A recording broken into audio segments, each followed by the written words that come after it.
a lady has asked this question. Sometimes it happens that you fast for the entire day, but just before Iftar, that is the breaking of fast, you get your monthly period. What will become of this fast? Would this day be considered as a fast or not? First of all, you have to understand that forms of worship are connected and interlinked. They have a beginning and they have an end. If the worship was interrupted, most cases, the whole worship is nullified. I go and make wudu, ablution. I say Allahu Akbar and I begin to pray my dhuhr prayer, which is composed of 4 units. I pray the first, second, third, and the fourth.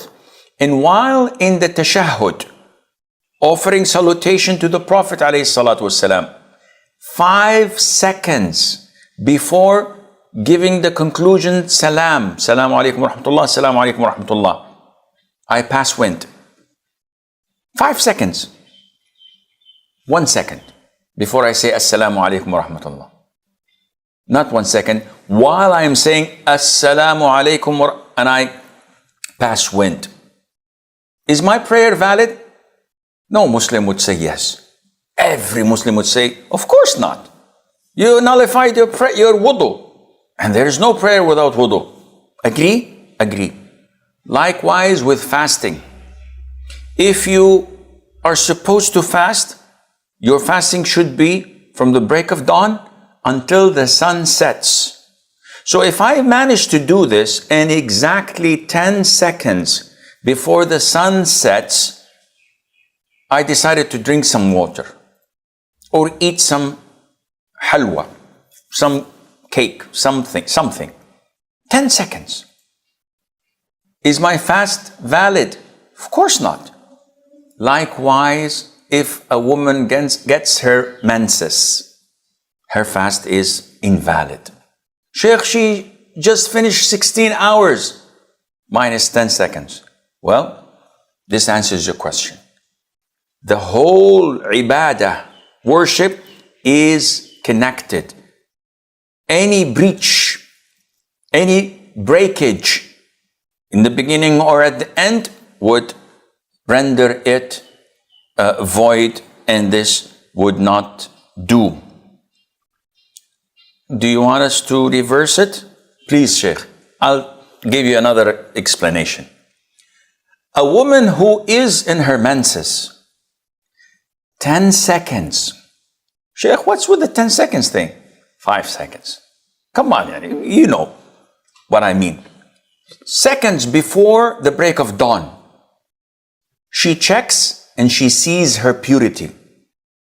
And a woman in her menses, purity is well known, either by seeing total dryness, no colors, or by seeing the white thread-like discharge, no colors. This means that she's pure, she's over.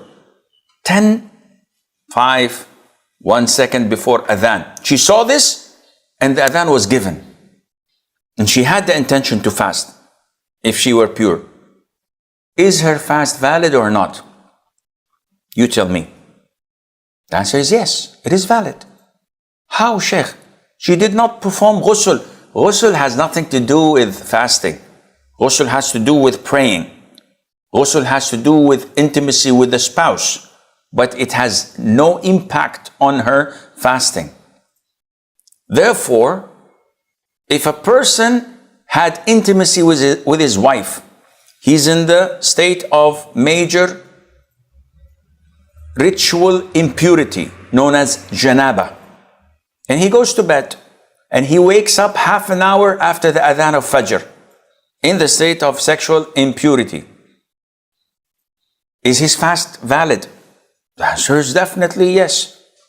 Sheikh, he's in the state of major ritual impurity. Yes. Mother Aisha, may Allah be pleased with her, tells us that she and the Prophet ﷺ used to wake up after the adhan of Fajr in the state of sexual impurity and continue to fast. So now you get the balanced thing. A woman in her menses sees her purity seconds before the adhan and then intends to fast, her fast is valid. She gets her menses seconds before the sunset, her fast is void. There's a hadith which says that giving food to a fasting person to break his fast gives the reward of a fasting person. What constitutes in a food? Is it even a bite or a meal? So the hadith is man fattara sa'iman falahu mithlu ajrih. Whoever assists a person who was fasting to break his fast by providing him with food, then he will get equal reward.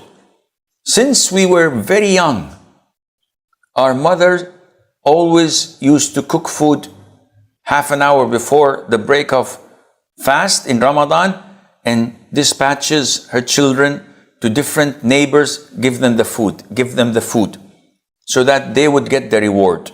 So many households send food, some busak, some biryani, some rice, some chicken, to the masjid, so that the poor, the laborers, the workers who go to the masjid, who don't usually have a home to break their fast, would eat from it. So, would I get the reward even if I just provide a piece of date or an apple? Scholars say, and among them is Shaykh al-Islam ibn Taymiyyah, that it has to be a meal that fills a person.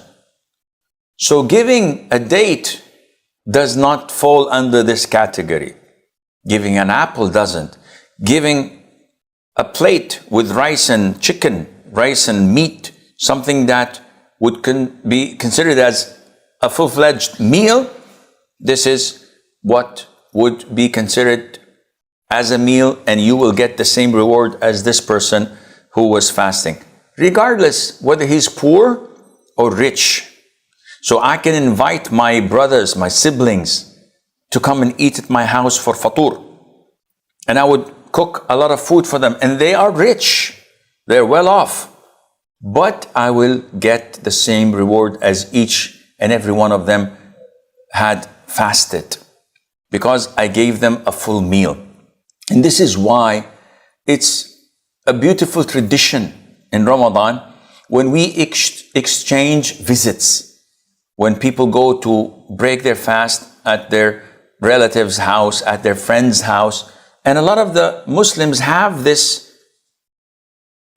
connection with one another. Personally, I never do this. I would never ever break fast at any person's house except my mom, because this is a duty. But even my siblings invite me, my mother-in-law, my in-laws. Ramadan is sacred, but not everyone is as weird as I am, so it's a good thing to do.